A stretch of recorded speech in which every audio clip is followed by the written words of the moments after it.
Hello all. तो work पर energy में मैंने पिछली क्लास में आपको होमवर्क दिया था। एक क्वेश्चन है, पोटेंशियल एनर्जी फंक्शन दिया हुआ था, question number 12। Potential energy function दिया हुआ था और आपसे फोर्स फंक्शन पूछा हुआ था, मतलब F X F Y F Z.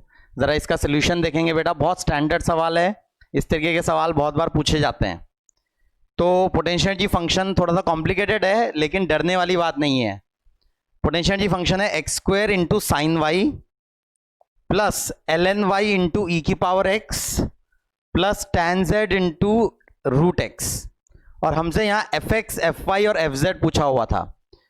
तो इसको निकालने का तरीका मैंने सिखाया था पिछली क्लास में। एफ एक्स होता है minus del U by del X, F Y होता है minus del U by del Y, F Z होता है minus del U by del Z, where del is the partial derivative. Now F X अगर निकालने की कोशिश करें तो एफ एक्स हो जाएगा इसका partial derivative with respect to X, मतलब हम एक्स के रिस्पेक्ट में डिफरेंशिएट करेंगे और वाई और जेड को कांस्टेंट ट्रीट करेंगे। जिस दौरान हम एक्स के रिस्पेक्ट में डिफरेंशिएट करेंगे उस दौरान वाई और जेड को हमें कांस्टेंट ट्रीट करना पड़ेगा। पार्शियल डेरिवेटिव का यही मतलब होता है। तो इसको माइनस साइन लगेगा बाहर से, इसका डेरिवेटिव हो जाएगा एक्स स्क्वायर का derivative 2x into sine Y constant as it is बच गया, प्लस ई की power plus L N Y को कांस्टेंट बचाना पड़ेगा क्योंकि हम एक्स के रिस्पेक्ट में डिफरेंशिएट कर रहे हैं। ई की पावर एक्स का डेरिवेटिव एक्स के रिस्पेक्ट में ई की पावर एक्स ही होता है, प्लस टेन जेड को ऐसे ही बचाना पड़ेगा इंटू रूट एक्स का डेरिवेटिव होता है 1/2 रूट एक्स। तो ये आ जाएगा एफ एक्स का फंक्शन। एफ वाई का फंक्शन निकालना है तो इसको पार्शियल डिफरेंशिएशन करना पड़ेगा with respect to Y, Y के रिस्पेक्ट में पार्शियल डिफरेंशिएशन करना पड़ेगा। तो वाई के रिस्पेक्ट में अगर पार्शियल डिफरेंशिएशन करेंगे तो एक्स को कांस्टेंट ट्रीट करेंगे, तो माइनस साइन बाहर से आया, X square as it is बचा रहेगा, साइन वाई का डेरिवेटिव हो जाएगा कॉस वाई, प्लस फिर y के रिस्पेक्ट में डिफरेंशिएट करेंगे तो e की पावर x ऐसे ही बच जाएगा, एल एन वाई का डेरिवेटिव हो जाएगा 1/y, प्लस जब इसका पार्शियल डिफरेंशिएशन करेंगे x के रिस्पेक्ट में तो दैट इज जीरो। क्यों? क्योंकि यहां y का कोई फंक्शन ही नहीं है, केवल x और z के फंक्शन है और x और z दोनों को कांस्टेंट ट्रीट करना है, इसलिए जीरो आएगा। लास्ट पार्ट इसका एफ जेड निकालना है, एफ जेड हो जाएगा minus del U by del Z, तो माइनस साइन बाहर आया, पहले इसका डिफरेंशिएशन पार्शियल डिफरेंशिएशन z के रिस्पेक्ट में करेंगे तो इट विल बी जीरो, इसका पार्शियल डिफरेंशिएशन z के रिस्पेक्ट में करेंगे तो वो भी जीरो आएगा। देखेंगे अगर आप ध्यान से वो भी जीरो है क्योंकि यहां z का कोई टर्म ही नहीं है और y और x को कांस्टेंट ट्रीट करना है आपको जब z के रिस्पेक्ट में पार्शियल डिफरेंशिएशन कर रहे हैं। इसको जब करेंगे z के रिस्पेक्ट में तो रूट x को एज इट इज बचा के रखेंगे और tan z का डिफरेंशिएशन हो जाएगा sec स्क्वायर z, तो इसका आंसर हो जाएगा minus X square Z into root X. क्या ये बात क्लियर है? तो देखेंगे प्लीज, ये क्वेश्चन इस तरीके से करना है। Next question number 13। Question number 13 बहुत ही इंपॉर्टेंट क्वेश्चन है। एक्चुअली ये क्वेश्चन जो है क्वेश्चन नंबर 13 ये बहुत बार पूछा जाता है क्योंकि इसका केमिस्ट्री में भी इन्वॉल्वमेंट है। क्वेश्चन नंबर 13 का, क्वेश्चन नंबर 13 जो है वो केमिस्ट्री में भी उसका इन्वॉल्वमेंट है, इसलिए ये क्वेश्चन थोड़ा सा इंपॉर्टेंट हो जाता है। हाँ, तो देखेंगे क्वेश्चन नंबर 13 को। 13 में है U x is equal to a upon x square minus b upon x cube. U x दिया हुआ है, U as a function of potential energy as a function of x, a upon x to the power 12 minus b upon x की power 6। This is given potential energy as a function of x where a and b are positive constant and x is the distance between the atoms. The system is in stable equilibrium when. Actually ये जो function है ये है दो atoms के बीच की potential energy का function. अगर दो एटम्स के बीच का गैप x है तो उनके बीच की पोटेंशियल एनर्जी का फंक्शन ये दिखाया है इसने।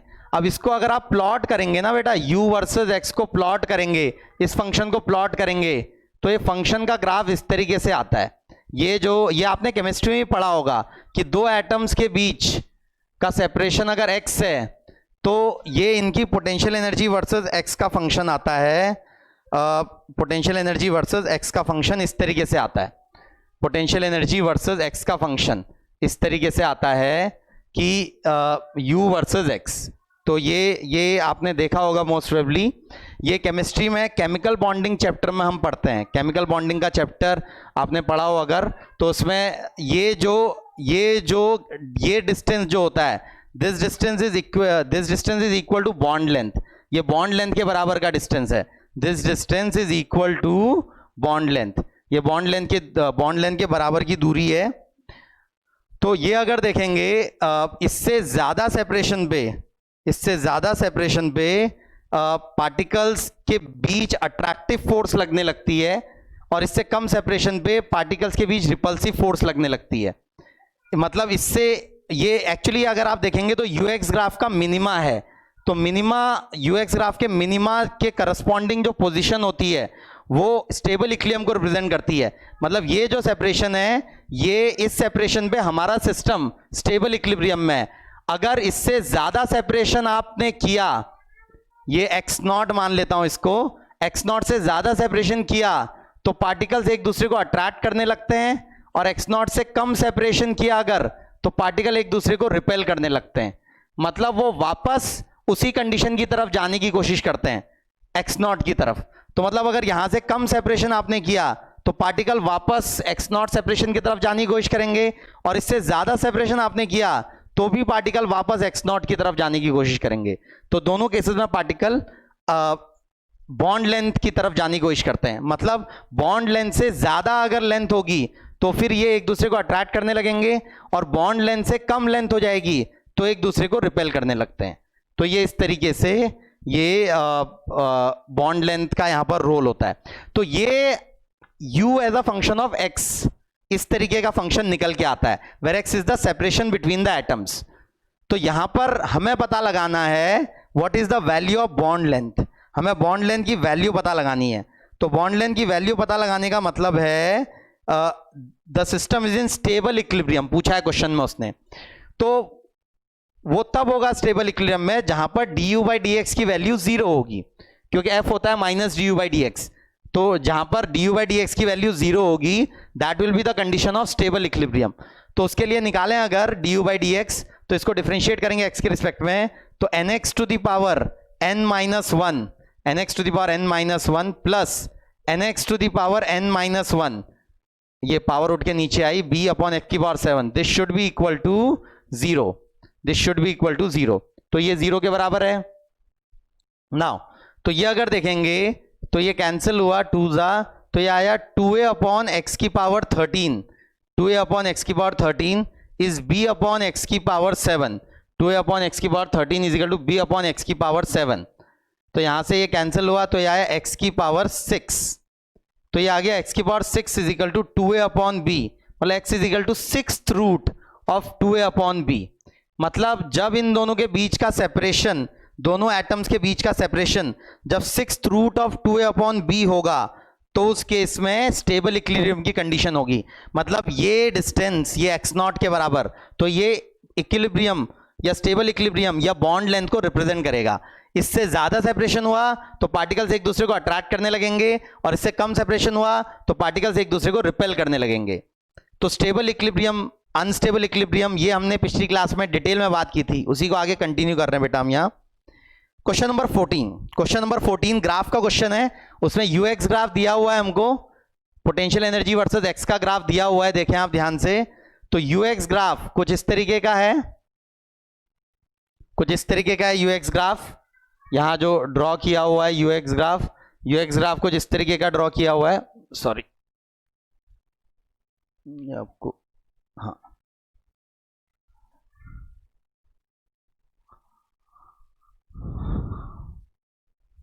हाँ, तो यूएक्स ग्राफ देखेंगे जरा, और हमें बताना है कि इस यूएक्स ग्राफ में कौन सी पोजीशन इक्विलिब्रियम की पोजीशन है और कैसा इक्विलिब्रियम है वहां पे।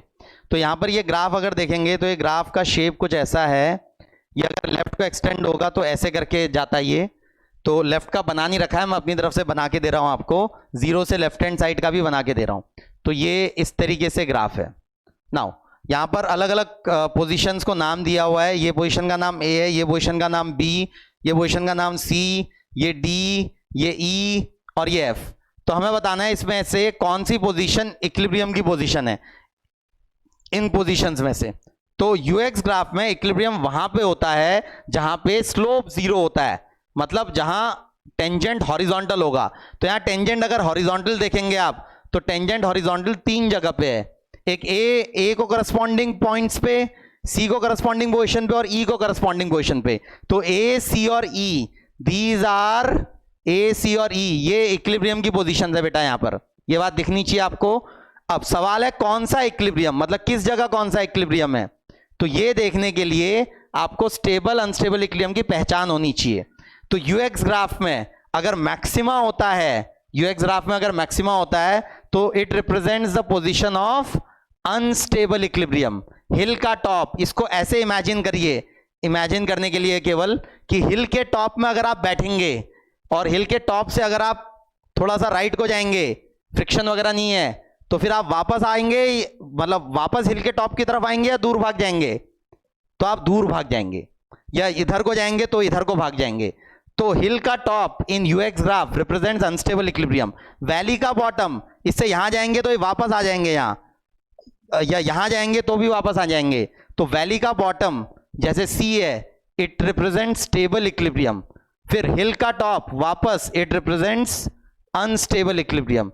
तो ये स्टेबल और ये अनस्टेबल इक्विलिब्रियम को रिप्रेजेंट करते हैं इस तरीके से। तो ये देखना आना चाहिए स्टेबल एंड अनस्टेबल इक्विलिब्रियम्स। तो यूएक्स ग्राफ में जो स्टेबल और अनस्टेबल इक्विलिब्रियम होता है वो देखने के लिए आपको मैक्सिमा मिनिमा पर ध्यान देने की जरूरत है। अब इसमें जस्ट इससे अगला क्वेश्चन जो है वो, उसमें कंफ्यूजन होता है बहुत बार। इससे अगले क्वेश्चन में हमें एफएक्स ग्राफ दिया हुआ है, अगर आप ध्यान से देखेंगे तो हमें एफएक्स ग्राफ दिया हुआ है। तो एफएक्स ग्राफ को अगर देखेंगे तो एफएक्स ग्राफ में ये इस तरीके से एफएक्स ग्राफ दिया हुआ है, ये इस तरीके से एफएक्स ग्राफ दिया हुआ है। और ये एफएक्स ग्राफ में फिर से ये ए पोजीशन है, ये बी, ये सी, ये डी, ये ई, ये कंटिन्यू होता आगे को। तो इस तरीके से एफ, ठीक है, ये नहीं, एफ के बाद इधर नहीं है, एफ के बाद ये फ्लैट है, ठीक है। तो हमें बताना है कि कहां कहां पर इक्विलिब्रियम की पोजीशन है और कैसा इक्विलिब्रियम है। मतलब ये ए से एक्सटेंड होता लेफ्ट को, तो ऐसे ऐसे है लेफ्ट को। तो क्या यहां पर भी ए इक्विलिब्रियम की पोजीशन है? जैसे यहां पर यूएक्स ग्राफ में ए इक्विलिब्रियम की पोजीशन थी, क्या यहां पर भी ए इक्विलिब्रियम की पोजीशन है? जवाब है नहीं, इस बार ए इक्विलिब्रियम की पोजीशन नहीं है। वो इसलिए क्योंकि ये एफएक्स ग्राफ है बेटा, ये यूएक्स ग्राफ नहीं है। बेसिक कंसेप्ट क्या है इक्विलिब्रियम का? इक्विलिब्रियम वहां पे होता है जहां पे नेट फोर्स जीरो हो। तो यूएक्स ग्राफ में नेट फोर्स जीरो वहां पे होती है जहां स्लोप जीरो हो, क्योंकि force is minus D you by D x. लेकिन ये तो खुद ही एफ वर्सेस एक्स का ग्राफ दिया हुआ है। तो अगर एफ वर्सेस एक्स का ग्राफ दिया हुआ है तो आप सीधे सीधे एफ की वैल्यू पर ध्यान दीजिए। जहां पर एफ की वैल्यू जीरो होगी वो हमारा इक्विलिब्रियम की पोजीशन होगी। ए पर एफ की वैल्यू जीरो नहीं है। अगर आप ध्यान से देखेंगे तो बी पर इक्विलिब्रियम, बी पर एफ की वैल्यू जीरो है, तो बी इज रिप्रेजेंटिंग इक्विलिब्रियम की पोजीशन।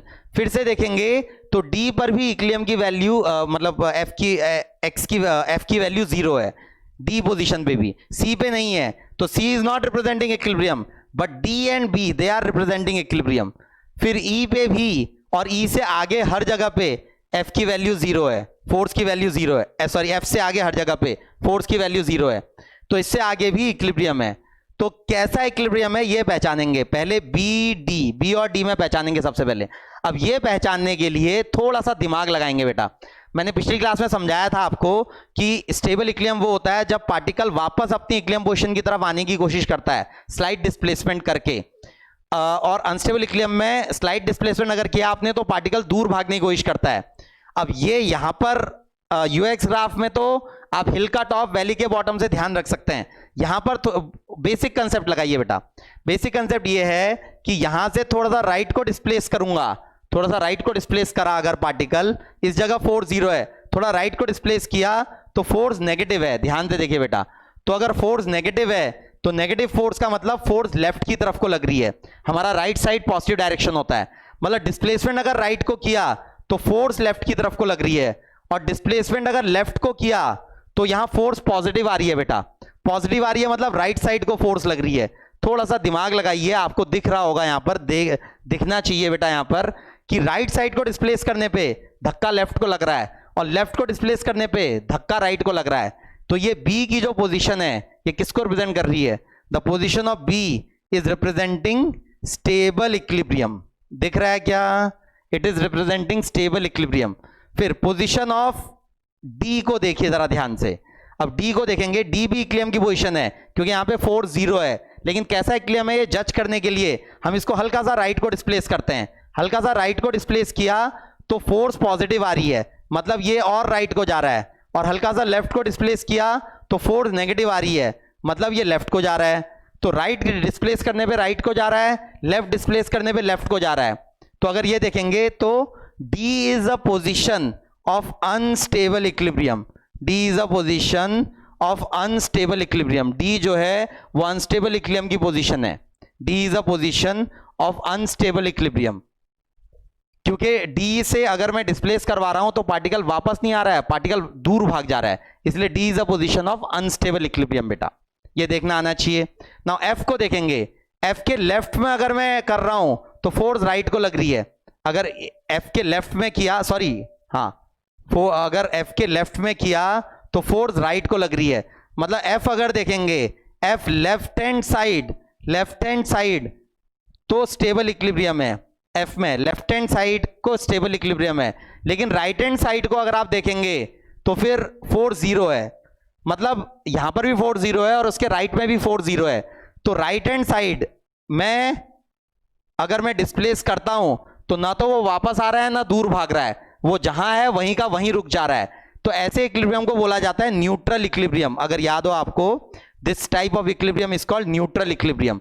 तो F मतलब जरूरी नहीं है कोई इक्विलिब्रियम पोजीशन पे एक ही इक्विलिब्रियम हो, मतलब एक डायरेक्शन में कुछ इक्विलिब्रियम हो सकता है, दूसरी डायरेक्शन में कुछ और इक्विलिब्रियम हो सकता है। जिसका ये F वाला पॉइंट एक एग्जांपल है कि F के राइट हैंड साइड में न्यूट्रल इक्विलिब्रियम है और लेफ्ट हैंड साइड में स्टेबल इक्विलिब्रियम है।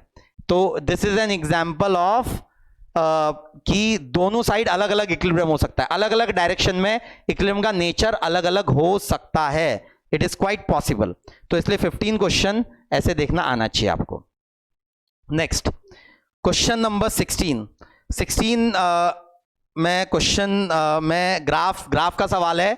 तो यूएक्स ग्राफ दिया हुआ है फिर से। तो यूएक्स ग्राफ में फोर्स रिप्रेजेंट होता है minus D you by D x से, एफ होता है नेगेटिव ऑफ स्लोप। तो अगर आप ध्यान से देखें इस यूएक्स ग्राफ को, तो यूएक्स ग्राफ में, इस यूएक्स ग्राफ में ये कुछ इस तरीके का यूएक्स ग्राफ है, इस तरीके का यूएक्स ग्राफ है। हाँ, ये यूएक्स ग्राफ है। तो this is the UX graph, potential energy versus position graph है। ये पोजीशन एक्स से है, this position is X B, this position is xc, this position is xd.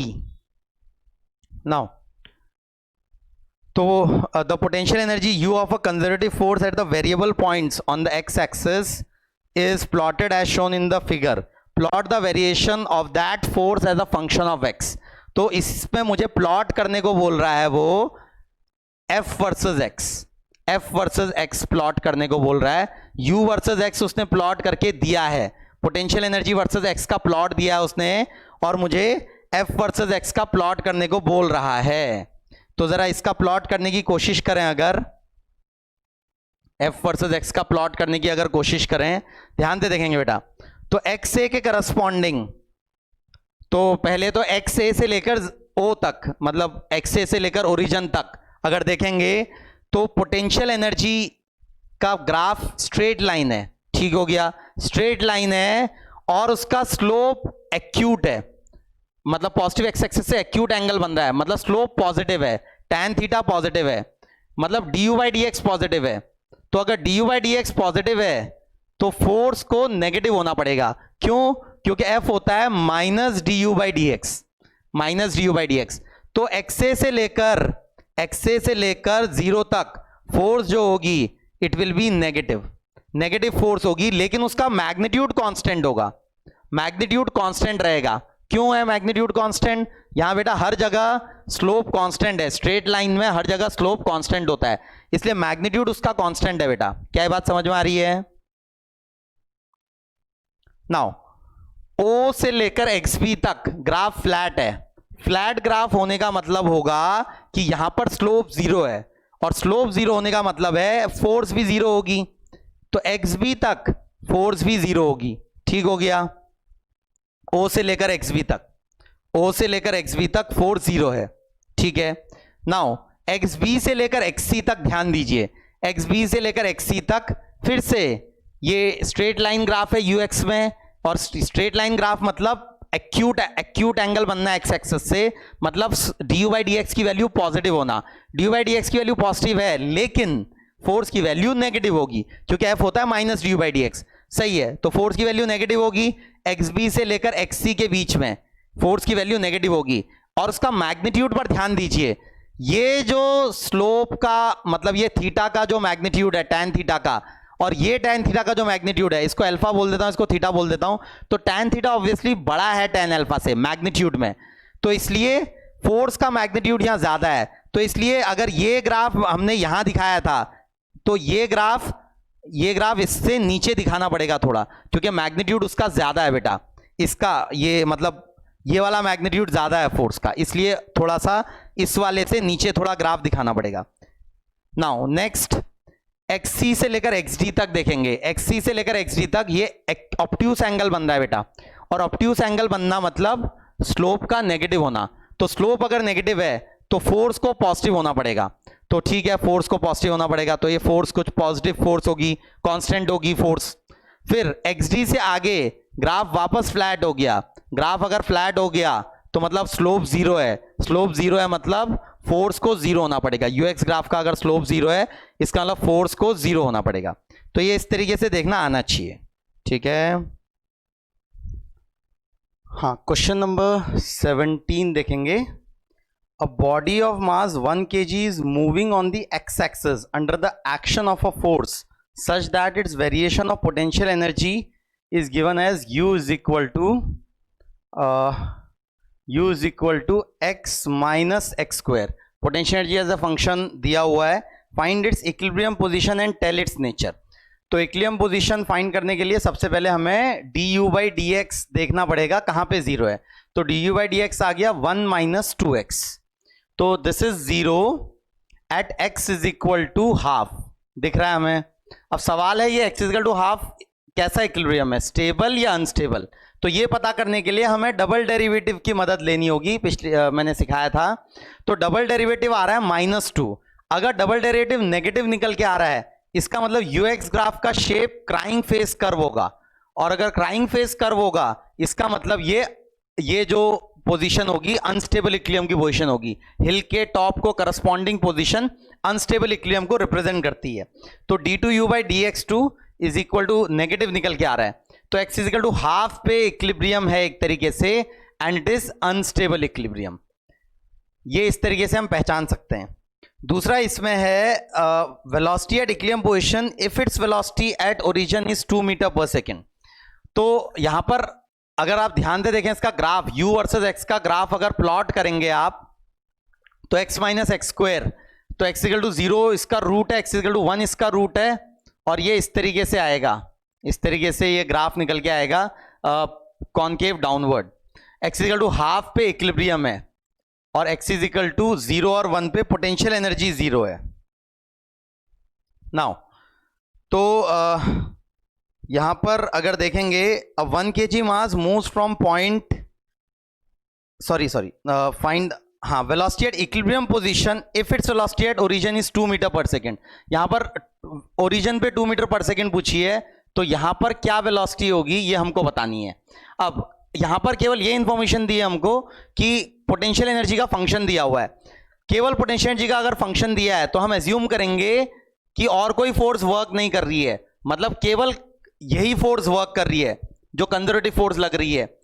तो only conservative force are doing work.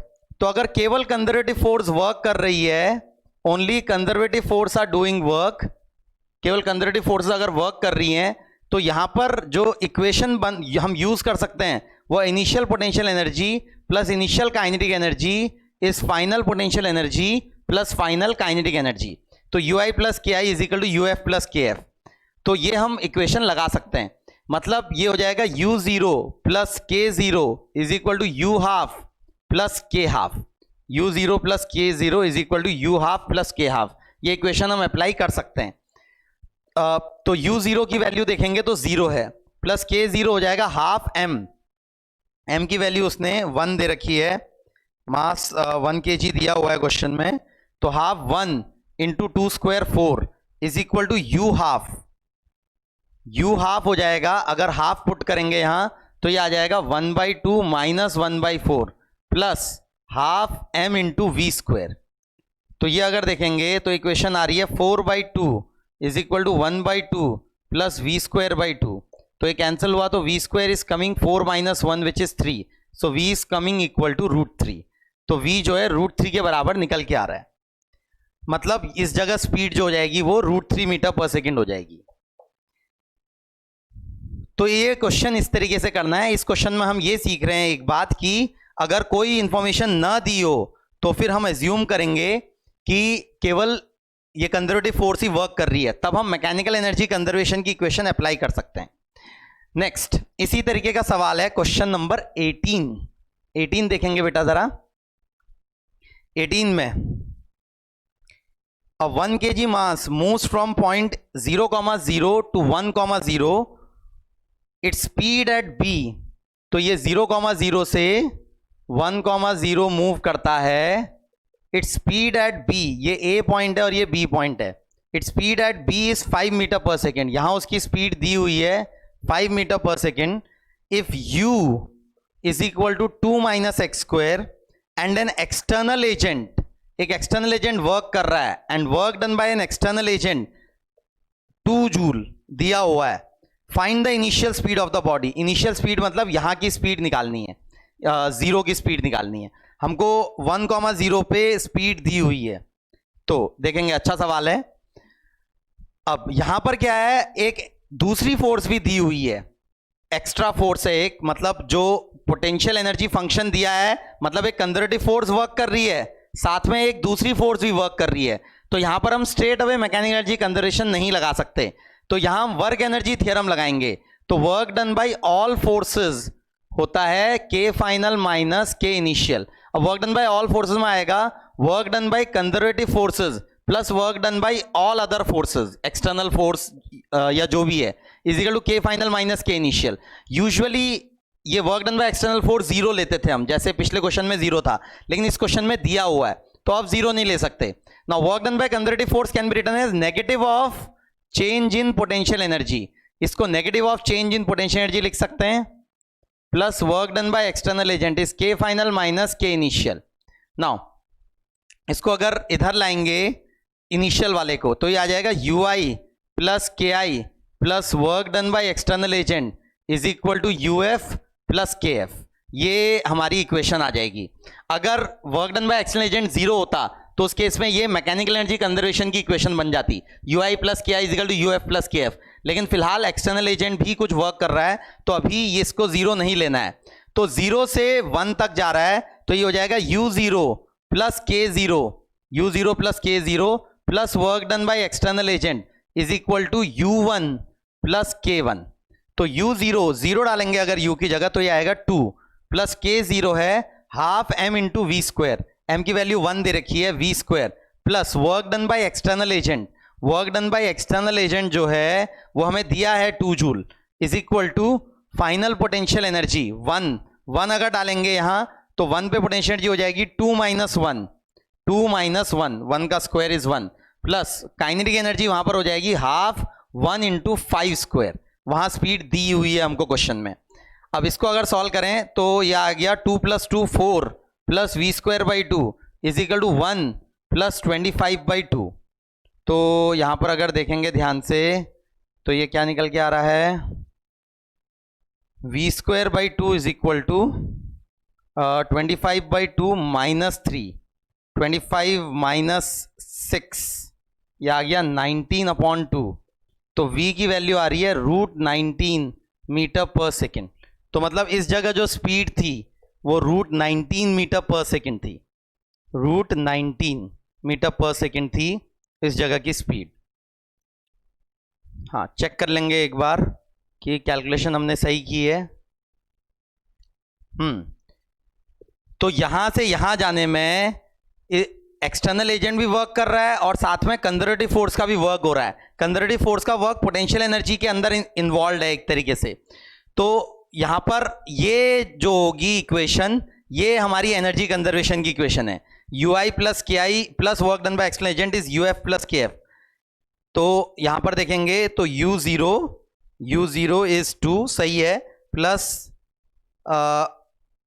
Half 1 into V square सही है, हमको यहाँ पे हाँ इनिशियल बतानी है, plus 2 is equal to u1 is 2 minus 1 सही है, प्लस हाफ इंटू 1 इंटू 5 का स्क्वायर, हाँ ये भी सही है। तो कैलकुलेशन सही की हमने, 4 plus V square by 2 is equal to 1। ठीक है, ठीक है। तो ये इस तरीके से ये क्वेश्चन किए जा सकते हैं। तो let us do the concept of power. तो what is power? Power is defined as rate of doing work. Actually power is rate of transfer of energy. यहां पर हम बात कर रहे हैं मैकेनिकल पावर की। तो मैकेनिकल पावर होता है rate of doing work, dw by dt। तो dw को आप f डॉट ds भी लिख सकते हैं अगर याद हो आपको। तो इंस्टेंटेनियस पावर का फॉर्मूला है ये f dot v। This is the formula of instantaneous power. ये मैंने पहले भी लिखा हुआ है चैप्टर की शुरुआत में। What is f? f is the force. What is v? v is velocity of point of application of force. Point of application of force, v vector is velocity of point of application of force बेटा। तो ये देखना आना चाहिए आपको कि what is v। तो ये इंस्टेंटेनियस पावर का फॉर्मूला है। दूसरा, कभी कभी क्वेश्चंस में एवरेज पावर भी पूछी जाती है। तो एवरेज पावर हो जाएगा total work done upon total time, मतलब integration of f dot ds upon total time. तो this will be average power. तो क्वेश्चन में हमको जज करना पड़ता है कि पूछा क्या है उसने। अगर छोटे टाइम इंटरवल इंस्टेंट, उसने किसी इंस्टेंट के बारे में बात की है तो उसने इंस्टेंटेनियस पावर पूछी है, और अगर बड़े टाइम इंटरवल की बात की है तो उसने एवरेज पावर पूछी है। क्या बात समझ रहे हैं? नाउ क्वेश्चन नंबर 1 देखेंगे। ये मतलब ये फॉर्मूला तो सिंपल है, कंसेप्ट में कोई ऐसी ज़्यादा वो नहीं है डिफ़िकल्टी, लेकिन क्वेश्चन में कभी कभी थोड़ा ध्यान देना पड़ता है इसके क्वेश्चन जब आप सॉल्व कर रहे हैं। तो जैसे question number 1, a truck of mass 30,000 kg moves up an incline plane of slope 1 in 100 at speed of 30 kilometre per hour, the power of the truck is. तो पहली बात तो इसका मीनिंग क्या है? Slope 1 in 100, slope 1 in 100। तो 1 in 100 का मतलब है कि जब वो 100 मीटर डिस्टेंस ट्रेवल कर रहा है तो वो 1 मीटर की हाइट चढ़ रहा है, 1 in 100। तो स्लोप 1 in 100 का मतलब ये होता है, कभी कभी क्वेश्चन में लिखा हुआ मिल सकता है आपको, स्लोप 1 in 100 मतलब 1 मीटर की वो हाइट चढ़ रहा है जब 100 मीटर का स्लोप, 100 मीटर का वो डिस्टेंस ट्रेवल कर रहा है। अब ये ट्रक इस पे मूव कर रहा है and it is moving with constant speed of 30 kilometre per our. अगर मीटर पर सेकंड में कन्वर्ट करूं तो 30 इंटू 5/18, ये 10 ये आ जाएगा 50/9। तो 50/9 मीटर पर सेकेंड। तो this is the power, instantaneous power, sorry speed, instantaneous speed. The power of the truck is, अब ये ट्रक का खुद का मास दिया हुआ है 30,000 kg, इसका मास दिया हुआ है 30,000 kg। एक्चुअली हो क्या रहा है इस ट्रक के साथ जरा समझेंगे। इस ट्रक पे दो चीजें इसको एनर्जी का एक्सचेंज कर रही हैं, दो फोर्सेस। एक फोर्स है ग्रेविटी, ग्रेविटी जो लग रही है इसके दो कंपोनेंट हैं, एक डाउन द इंक्लाइन, एक परपेंडिकुलर द इंक्लाइन। तो ग्रेविटी लग रही है 33 लाख न्यूटन। तो ये अगर एंगल थीटा है, ये एंगल थीटा है, तो ये डाउन, ये वाला कंपोनेंट इधर हो जाएगा, ये वाला component down the incline. Down the incline जो कंपोनेंट हो जाएगा वो हो जाएगा 3 lakh into sine theta. Sine theta की वैल्यू 1/100 है, अगर आप देखें तो ये आ गया 3000 न्यूटन। तो डाउन द इंक्लाइन जो है ये 3000 न्यूटन की फोर्स लग रही है, ग्रेविटी। अब ग्रेविटी नीचे लग रही है और ट्रक ऊपर की तरफ को जा रहा है, तो power provided by gravity is negative. Gravity negative power provide कर रही है इस ट्रक को, मतलब ग्रेविटी इस ट्रक से मैकेनिकल एनर्जी ले रही है, उसकी मैकेनिकल एनर्जी को कम कर रही है। जो ग्रेविटी है उसकी काइनेटिक एनर्जी को कम कर रही है, ग्रेविटी काइनेटिक एनर्जी को डिक्रीज करा रही है उसकी। एक्चुअली ग्रेविटी जो काइनेटिक एनर्जी कम कर रही है उसको वो ग्रेविटेशनल पोटेंशियल एनर्जी के फॉर्म में स्टोर कर रही है। तो power of gravity is negative in this case, क्योंकि ग्रेविटी नीचे लग रही है और पॉइंट ऑफ एप्लीकेशन का डिस्प्लेसमेंट ऊपर हो रहा है। तो पावर ऑफ ग्रेविटी अगर मैं निकालूंगा तो हो जाएगा force minus F dot V, तो ये हो जाएगा माइनस 3000 इंटू 50/9। तो ये अगर देखेंगे 30 इंटू 5/18 सही किया ना, 10 ज़ा 3 नहीं, ये 9 नहीं है, ये 3 ज़ा जाएगा तो ये 5 ज़ा जाएगा, हाँ सॉरी गलती हुई है यहाँ पर, इंटू 5/18 तो 6 3 ज़ा 6 5 ज़ा 25/3 है बेटा ये, 25/3। तो यहां से जो ये वैल्यू निकल के आ रही है माइनस 25,000 वॉट, हाँ यूनिट इसकी वॉट होती है, पावर जूल पर second what. It is a scalar quantity, I think ये बताने की जरूरत नहीं है, पहले भी बात हुई है। हाँ तो माइनस 25,000 वॉट। तो ग्रेविटी जो पावर प्रोवाइड कर रही है, ग्रेविटी जो पावर प्रोवाइड कर रही है वो प्रोवाइड कर रही है -25,000 वॉट, मतलब -25 किलो वॉट। लेकिन उसने बोला है it is moving with constant speed. अगर कोई चीज कांस्टेंट स्पीड से ट्रैवल कर रही है तो इसका मतलब उसकी काइनेटिक एनर्जी कांस्टेंट है। काइनेटिक एनर्जी अगर कांस्टेंट है इसका मतलब उसका नेट पावर 0 है। अब इस ट्रक को दो चीजें एनर्जी प्रोवाइड कर रही हैं, काइनेटिक एनर्जी, एक तो ग्रेविटी काइनेटिक एनर्जी घटा रही है और दूसरी है engine, power provided by engine of the truck. Engine जो है इसको पॉजिटिव पावर प्रोवाइड करेगा, क्योंकि बाकी फ्रिक्शन तो कुछ नहीं है, नॉर्मल परपेंडिकुलर लगेगा वेलोसिटी के, mg का ये कंपोनेंट भी परपेंडिकुलर वेलोसिटी के, तो नॉर्मल और mg के परपेंडिकुलर कंपोनेंट के द्वारा कोई वर्क नहीं हो रहा है। फ्रिक्शन भी नेग्लिजिबल भी है और ट्रकों पे यहाँ स्टैटिक फ्रिक्शन लगता है, टायरों पे स्टैटिक, क्योंकि स्लिपिंग नहीं हो रही यहाँ, स्टैटिक फ्रिक्शन 0 वर्क करेगा। तो पावर प्रोवाइडेड बाय, तो दो ही फोर्सेस इसको पावर प्रोवाइड कर रही हैं, एक है ग्रेविटी और दूसरा है इंजन। तो ग्रेविटी नेगेटिव पावर प्रोवाइड कर रही है, इंजन पॉजिटिव पावर प्रोवाइड कर रहा है। तो इंजन के द्वारा प्रोवाइडेड पावर अगर देखेंगे तो उसका मैग्नीट्यूड और ग्रेविटी के पावर का मैग्नीट्यूड सेम होना चाहिए। क्यों? क्योंकि P net is 0। Why is P net 0? Because kinetic energy is constant. तो काइनेटिक एनर्जी अगर कांस्टेंट है तो मतलब कोई वर्क नहीं हो रहा है इस पे, नेट वर्क डन 0 है, तो dw 0 है, तो इसलिए पावर पी नेट को 0 होना चाहिए। तो ये हो गया P gravity plus P engine, तो यहां से आ जाएगा P इंजन इज -25 किलोवाट, तो ये आ जाएगा +25 किलोवाट, तो ये आ जाएगा 25 किलोवाट। तो power provided by engine is 25 kilowatt. देखेंगे, अच्छा क्वेश्चन है बेटा। Next question number 2। A car of mass m is driven with acceleration a along a straight line road against an external resistive force capital R. When the velocity of the car is v, the rate at which the engine of the car is doing work will be. फिर से अच्छा सवाल है ये भी। Engine की बात हुई है कि इंजन की बात हुई है कि इंजन कितना वर्क कर रहा है, कैसा वर्क कर रहा है, ये हमें देखना है।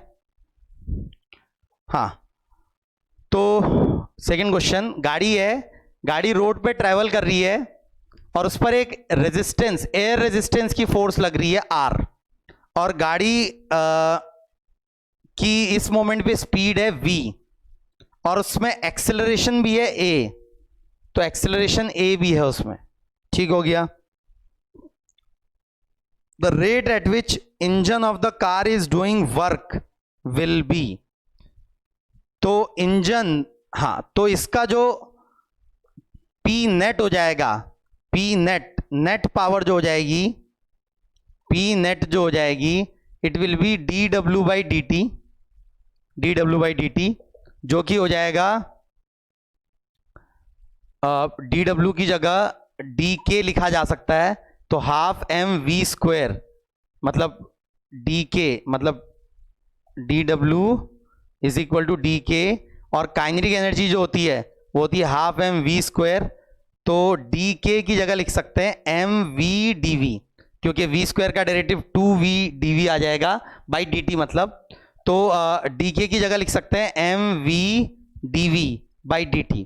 तो एक तरीके से नेट पावर जो हो जाएगी वो हो जाएगी mva, ये dv by dt is nothing but acceleration, तो नेट पावर हो गई mva। अब ये जो नेट पावर है, ये कौन कौन पावर प्रोवाइड कर रहा है इसको, इसको एक नेगेटिव पावर प्रोवाइड कर रही है air resistance, P of resistance, जो एयर रेजिस्टेंस पावर प्रोवाइड कर रही है वो नेगेटिव पावर प्रोवाइड करेगी, उसकी काइनेटिक एनर्जी को घटाएगी, क्योंकि वो जो एयर रेजिस्टेंस की फोर्स है वो वेलोसिटी के अपोजिट लग रही है। दूसरा, कोई इंजन इस पर पॉजिटिव वर्क करेगा बेटा, इंजन के द्वारा वर्क कैसा होगा, इंजन के द्वारा पॉजिटिव वर्क होगा, क्योंकि इंजन नेगेटिव पावर, इंजन इसको एनर्जी दे रहा होगा, काइनेटिक एनर्जी प्रोवाइड कर रहा होगा। तो यहां पर से ये हो जाएगा MVA is equal to power provided by air resistance, it will be minus R into V at this moment, minus F dot V, minus F dot V, F और V अपोजिट डायरेक्शन में इसलिए minus आया, plus P engine. तो यहां से power provided by जो engine हो जाएगा it will B MVA plus RV, तो ये हो जाएगा R plus MA common into V। तो C वाला ऑप्शन सही है, उसमें बस A मिसिंग है, वो गलती से मिसप्रिंट हो गया है, R plus MA into V, तो दिस इज आवर आंसर। तो ये हमारा पावर प्रोवाइडेड बाय इंजन है बेटा, क्या बात समझ रहे हैं, तो ये देखना आना चाहिए आपको। Next, the average power required to lift 100 kg man through a height of 50 metre is approximately 50 second would be. Third question आसान है, एवरेज पावर P एवरेज जो होता है वो होता है delta W upon delta T। तो अगर 100 kg के मैन को 50 मीटर की हाइट से 50 सेकंड में पिकअप कर रहे हैं, तो डेल्टा W जो हो जाएगा वो हो जाएगा mgh के बराबर, मैग्नीट्यूड उसका, क्योंकि ऊपर जाते वक्त ग्रेविटी नेगेटिव वर्क करेगी तो एक्सटर्नल एजेंट को पॉजिटिव वर्क करना पड़ेगा, क्योंकि काइनेटिक एनर्जी का कोई चेंज नहीं है, काइनेटिक एनर्जी का कोई चेंज नहीं है। हम एज्यूम करेंगे कि शुरुआत में रेस्ट पे था, फाइनली भी वो रेस्ट पे आ गया, तो वर्क डन जो होगा इट्स का मैग्नीट्यूड mgh के बराबर होगा, जो एक्सटर्नल एजेंट का द्वारा वर्क डन होगा। तो ये हो गया 100 into 10 into height, height is 50 upon time भी लग रहा है 50 सेकेंड, तो 50 से 50 कटा तो ये आ गया 1000 वॉट। तो एवरेज पावर जो यहां प्रोवाइड कर रहा है इट इज 1000 नहीं 100 वॉट, नहीं 1000 वॉट, सॉरी जी की वैल्यू आप 9.8 लेंगे अगर, तो ये आ जाएगा 980 वॉट, वहां पर मतलब एक ऑप्शन 980 वॉट का है, 980 जूल पर सेकेंड, तो सही आंसर होगा हमारा 980 जूल पर सेकेंड। ठीक है, क्वेश्चन नंबर 4 बहुत इजी है, मुझे बताएंगे आंसर इसका। क्वेश्चन नंबर 4, क्वेश्चन नंबर 5 भी आसान है, क्वेश्चन नंबर 6 भी आसान है, क्वेश्चन नंबर 7 भी आसान है। ये चारों क्वेश्चन होमवर्क है, 4, 5, 6, 7 ये चारों क्वेश्चन बेटा होमवर्क हैं, मुझे इसका आंसर निकाल के बताएंगे, सॉल्व करके मुझे भेजेंगे व्हाट्सएप पे। ठीक है, 4, 5, 6, 7 ये 4 क्वेश्चन, तो आसान क्वेश्चन है, ज्यादा मुश्किल नहीं है, डिफिकल्ट क्वेश्चन मैंने करा दिया आपको। नाउ दूसरा, इसमें कभी कभी ये पावर से रिलेटेड एक सवाल पूछे जाते हैं, ये कभी ना कभी आप एनकाउंटर करेंगे इन सवालों को, इसलिए मैं अभी से थोड़ा सा क्लियर कर दूं। तो क्वेश्चन है कि एक विंडमिल है, जैसे एक विंडमिल है, विंडमिल में क्या होता है, विंडमिल में ऐसे ये उसके विंडमिल के क्या बोलते हैं इनको, विंडमिल के ये पंखे हैं, तो जब इनमें विंड आती है, विंड आके इनको टकराती है इन फैंस को, इन ब्लेड्स को, सॉरी इन ब्लेड्स को, इनकी ये ब्लेड्स हैं, जब इन ब्लेड्स को ये विंड आके टकराती है तो ये ब्लेड्स फिर रोटेट करने लगती हैं ये इसकी टकराने की वजह से। तो एक तरीके से विंड अपनी काइनेटिक एनर्जी इसको प्रोवाइड कर देती है, विंड इसको इस पर वर्क करती है एक तरीके से, और फिर ये रोटेट होते हैं और ये रोटेट होके नीचे किसी टरबाइन को घुमाते हैं और फिर वो टरबाइन जो है वो उसकी एनर्जी को इलेक्ट्रिक एनर्जी में कन्वर्ट करती है। तो बहुत बार ये क्वेश्चन पूछा जाता है कि अगर विंड की स्पीड v है, विंड की स्पीड v है, उस वक्त पावर जनरेशन का रेट p है, for example PE, electricity power generation का रेट p है, तो अगर विंड की स्पीड डबल कर देंगे तो पावर जनरेशन का रेट कितना हो जाएगा? मतलब पहले 5 मीटर पर सेकंड की स्पीड से विंड आ रही है और विंड आके इससे टकरा रही है 5 मीटर पर सेकंड की स्पीड से, इसको रोटेट कर रही है, तब इलेक्ट्रिसिटी पावर जनरेशन PE हो रहा है, मतलब 1 सेकंड में PE पावर जनरेट हो रही है। होता क्या है यहां, ये काइनेटिक एनर्जी जनरेटर जो है इसको इलेक्ट्रिक एनर्जी में कन्वर्ट करता है। जनरेटर हम 12th क्लास में करेंगे, लेकिन अभी हम बेसिक कंसेप्ट समझ रहे हैं यहां पावर का। तो जब v स्पीड से विंड आके टकरा रही है तब इलेक्ट्रिसिटी पावर जनरेशन जो हो रहा है PE रेट से हो रहा है। तो सवाल है अगर 2v रेट से, 2v स्पीड से विंड आके टकराएगी तो फिर पावर जनरेशन का रेट क्या हो जाएगा? अब इसमें बहुत कंफ्यूजन होता है बहुत बच्चों को, और बहुत बुक्स में भी बहुत बार गलत दिया हुआ है, इसलिए मैं सही तरीका और सही आंसर कैसे निकालते हैं वो मैं सिखा रहा हूं यहां पे आपको, इसलिए ध्यान से देखिएगा। तो इस क्वेश्चन को करने से पहले हम इससे एक इजियर सवाल करेंगे। इमेजिन करिए एक पाइप है, एक पाइप है, पाइप में पानी है, पाइप में पानी फ्लो कर रहा है और पानी फ्लो कर रहा है इस पाइप में v स्पीड से, v स्पीड से पानी फ्लो कर रहा है। अब ये पाइप से बाहर निकल गया पानी उसी v स्पीड से, v स्पीड से पानी पाइप से बाहर निकल गया। क्रॉस सेक्शन एरिया इसका a है और यहां सामने दीवार है, सामने कोई दीवार है फॉर एग्जांपल, ये पानी जाके दीवार से टकराता है, ये पानी जाके ऐसे पाइप से पानी बाहर निकल के दीवार से टकरा रहा है। तो अगर दीवार से टकराएगा ये और फिर उसके बाद रेस्ट में आ जा रहा है, फिर उसके बाद उसकी काइनेटिक एनर्जी एक तरीके से 0 हो जा रही है। तो सवाल है कि व्हाट इज द पावर या what is the energy loss पर सेकेंड, कि पर सेकेंड कितना काइनेटिक एनर्जी का लॉस हो रहा है। यहां पर काइनेटिक एनर्जी का लॉस हो रहा है दीवार से टकराने के बाद, वो फिर हीट साउंड वगैरह में कन्वर्ट हो जाएगी। तो हमें बताना है पर सेकेंड कितना काइनेटिक एनर्जी का लॉस हो रहा है। तो हमें एक तरीके से निकालना पड़ेगा कि पर सेकेंड कितनी काइनेटिक एनर्जी आ रही है। यहां मान लेते हैं इसकी डेंसिटी दी हुई है हमको रो इज डेंसिटी, v स्पीड से आ रहा है, a क्रॉस सेक्शन एरिया। तो इन तीन चीजों की टर्म में हमको इसकी पावर निकालनी है, पानी की पावर। पानी की पावर का मतलब 1 सेकंड में कितनी काइनेटिक एनर्जी पानी कैरी कर रहा है। तो देखेंगे जरा 1 सेकंड में कितनी लेंथ आ गई पानी की बाहर। v मीटर पर सेकंड से अगर पानी बाहर आ रहा है तो 1 सेकंड में v मीटर की लेंथ बाहर आ जाएगी 1 सेकंड में। ये समझ रहे हैं? अगर 10 मीटर पर सेकंड की स्पीड से पानी बाहर आ रहा है तो 1 सेकंड में 10 मीटर की लेंथ बाहर आ जाएगी। ये बात समझ रहे हैं? कितनी वॉल्यूम बाहर आ जाएगी 1 सेकंड में? तो length coming out in 1 second, ये सब 1 सेकंड का खेल हम देखेंगे। तो 1 सेकंड में length coming out is v।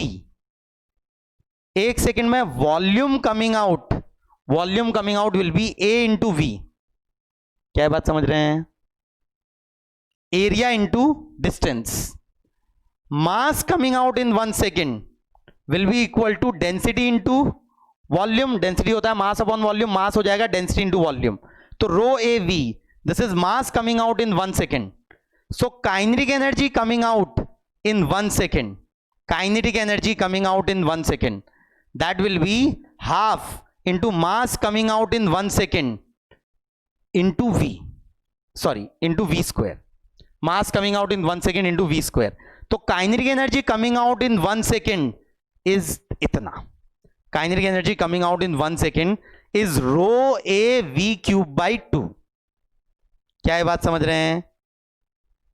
तो अगर स्पीड डबल हो जाती है पानी के फ्लो की अगर स्पीड डबल हो जाएगी तो पावर डबल नहीं होगी, पावर 8 टाइम्स हो जाएगी। जैसे यहां कोई मोटर है, ये मोटर इस पाइप पानी को उठा रहा है, यहां स्टेशनरी है पानी, और फिर इस पाइप में डाल रहा है और उसको V स्पीड प्रोवाइड करवा रहा है। क्योंकि पानी को अगर आपको स्पीड प्रोवाइड करवानी होगी तो ऑब्वियसली पानी कोई किसी मोटर की मदद से ही स्पीड प्रोवाइड करवाएंगे। तो पानी जो है 1 सेकंड में इतनी काइनेटिक एनर्जी गेन कर रहा है, 1 सेकंड में इतनी काइनेटिक एनर्जी है पानी के अंदर। तो मोटर की पावर भी इतनी होनी पड़ेगी एक तरीके से। क्वेश्चन कभी कभी ऐसे पूछा जाता है कि अगर स्पीड डबल करवानी है मुझे पानी की तो फिर मोटर की पावर को कितने टाइम्स बढ़ाना पड़ेगा? तो जवाब है 8 टाइम्स बढ़ाना पड़ेगा, because power is proportional to V cube. तो अगर स्पीड डबल करेंगे तो P dash will be equal to 8P, क्योंकि P डैश जो हो जाएगा it will be proportional to 8V cube, 2 का क्यूब। तो P dash will be equal to 8P। तो मतलब अगर स्पीड डबल करनी है आपको पानी की तो मोटर की पावर को 8 गुना बढ़ाना पड़ेगा। या फिर अगर स्पीड आपने डबल करवा दी पानी की तो यहां 8 गुना ज्यादा लॉस होगा एनर्जी का पर सेकंड। 8 गुना ज्यादा लॉस होगा, 2 गुना नहीं, 8 गुना ज्यादा लॉस होगा। या फिर मोटर की पावर को आपको 8 गुना करना पड़ेगा। तो मतलब power is proportional to V cube. अब ये क्वेश्चन भी इसी तरीके का है। यहां पर क्या है, हवा आ रही है, अब हवा का कुछ क्रॉस सेक्शन इससे टकराएगा। अब हवा की स्पीड अगर V है, इसका क्रॉस सेक्शन A है, तो हवा जो पावर कैरी कर रही है, power carried by air will be equal to half rho A V cube. This will be power carried by air. अब जरूरी नहीं है कि अपनी सारी की सारी पावर वो इसको ट्रांसफर कर पाए, मतलब कुछ हवा बाहर भी निकलेगी यहां से, मतलब कुछ काइनेटिक एनर्जी हवा में बचेगी। तो power provided to blades will be some constant into power of air. This constant will be less than 1। हो सकता है 50% ही एनर्जी मिल रही हो या 30% ही मिल रही हो। तो ये हो जाएगा K1 into half rho A V cube. फिर उसके बाद इलेक्ट्रिसिटी में जो पावर कन्वर्ट हो रही होगी, जरूरी नहीं है कि जितनी ब्लेड्स को पावर मिल रही है सबके सब इलेक्ट्रिसिटी में कन्वर्ट हो रही हो, कुछ और लॉस हो सकता है रास्ते में, लेकिन जो भी लॉस होगा वो कुछ फ्रैक्शन में लॉस होगा। मतलब हो सकता है 10% लॉस हो या 20% लॉस हो या 30% लॉस हो। तो ये K2 आ गया into half rho A V cube. तो अल्टीमेटली जो पावर जो इलेक्ट्रिसिटी में कन्वर्ट हो रही है वो original power into sum constants हैं। ये दोनों कांस्टेंट हैं और ये भी कांस्टेंट्स हैं, density of air and area of air दोनों कांस्टेंट्स हैं। तो एक तरीके से जो इलेक्ट्रिकल पावर है this is also proportional to speed of air का क्यूब के प्रोपोर्शनल है। मतलब अगर स्पीड ऑफ एयर डबल हुई तो पावर 8 टाइम्स हो जाएगी। मतलब पहले अगर हवा चल रही थी 30 मीटर पर सेकंड से, तब कुछ इलेक्ट्रिकल पावर जनरेट हो रही है। अगर हवा 60 मीटर पर सेकंड से चलने लग गई तो फिर इलेक्ट्रिकल पावर जो जनरेट होगी वो डबल नहीं 8 टाइम्स जनरेट हो जाएगी एक तरीके से। तो दिस पावर इज 8 टाइम्स, या प्रोपोर्शनल टू V क्यूब है।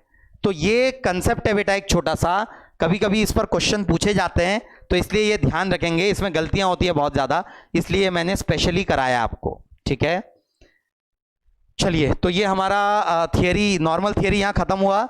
एक स्पेशल लेक्चर ऑब्वियसली कराया जाएगा इस पर, बट आफ्टर सर्कुलर मोशन। तो नेक्स्ट हम कल की अगली क्लास में will be starting with circular motion. तो जो CPS के सवाल ये 4 आज क्वेश्चन दिए हैं पावर वाले पार्ट के, उनको खत्म करिए। ठीक है।